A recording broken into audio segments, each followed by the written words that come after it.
Right, okay. So what I've got is I've got the collet, the sleeve that goes on top over the high gear. Of course, don't forget, unfortunately, on this being a slightly older gearbox, there's no seal. There would have been on the original gearbox. There was a seal that ran up against this edge, but there isn't.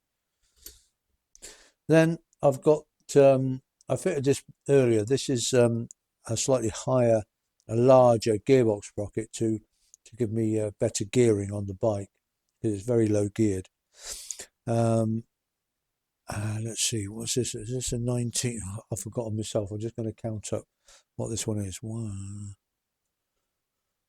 2, 3, 4, 5, 6, 7, 8, 9, 12, 13, 14, 15, 16, 17, 18, 19. Yeah, this is a 19 tooth.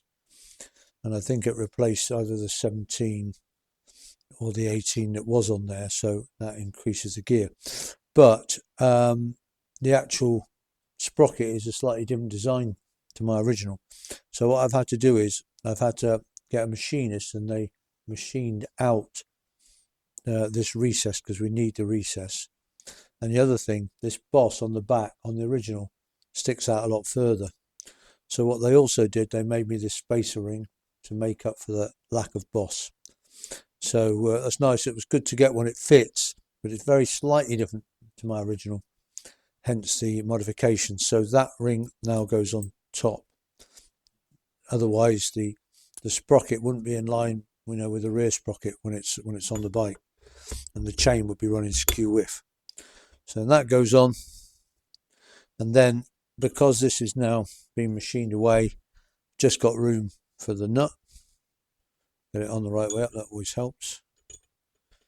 And what I will do is I'll just check the thread, yeah.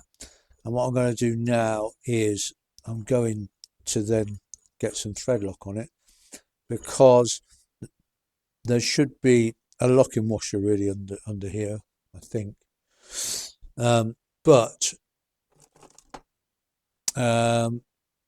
Sorry, I'm just reading this here, just checking I've got the right Loctite.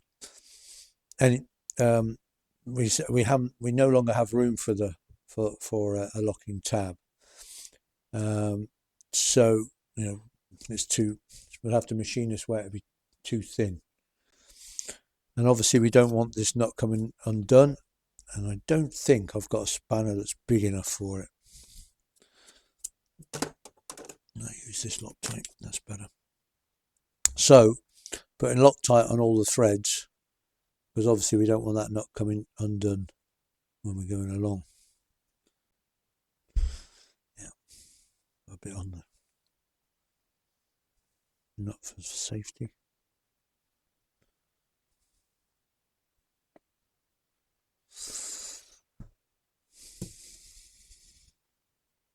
Okay,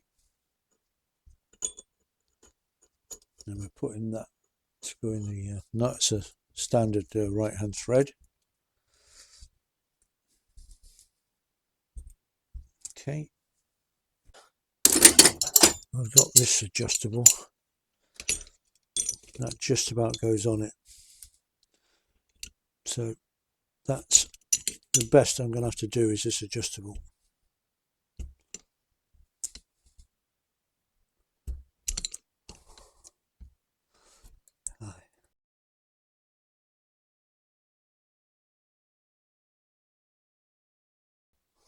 Okay, so I'm just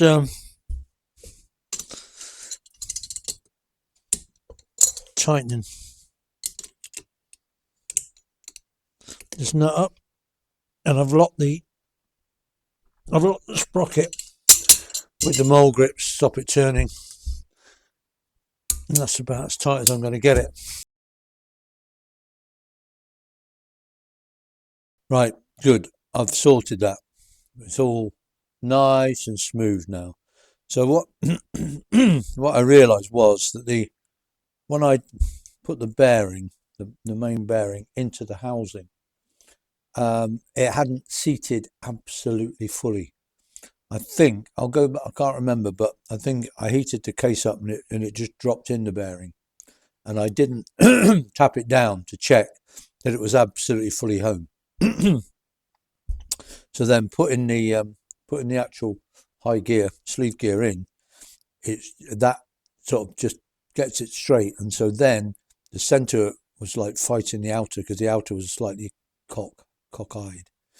So what I did, which is, to be honest, bad practice, but hey, I just gently heated the outer case slightly, and then tapped the bearing fully home, because this then pushes down onto the center of the bearing, and that I just tapped it, and that just settled it, just that fraction of an inch to get it dead straight so that it all turns properly.